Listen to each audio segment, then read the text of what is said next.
I'm Rick Smith, and this is Labor History in 2. On this day in labor history, the year was 1916. That was the day a bomb rocked the Preparedness Day Parade in San Francisco, killing 10 and injuring at least 40. The Chamber of Commerce and the newly formed Law and Order Committee organized the parade to shore up support for war production and eventual entry into World War I.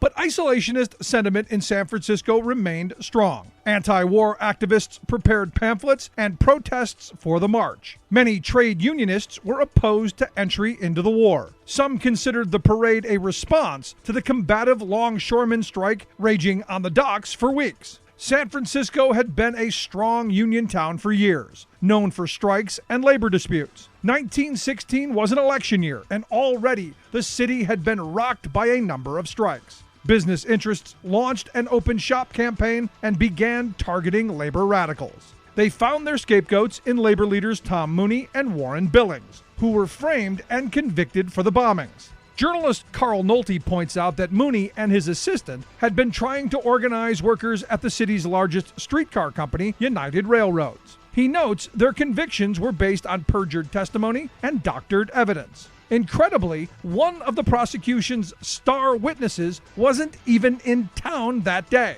But the convictions served to vilify labor militants as terrorists. Fremont Older, editor of 2 local newspapers, discovered the frame-up evidence. He and many others, including Upton Sinclair and Clarence Darrow, campaigned for years to free the 2 men.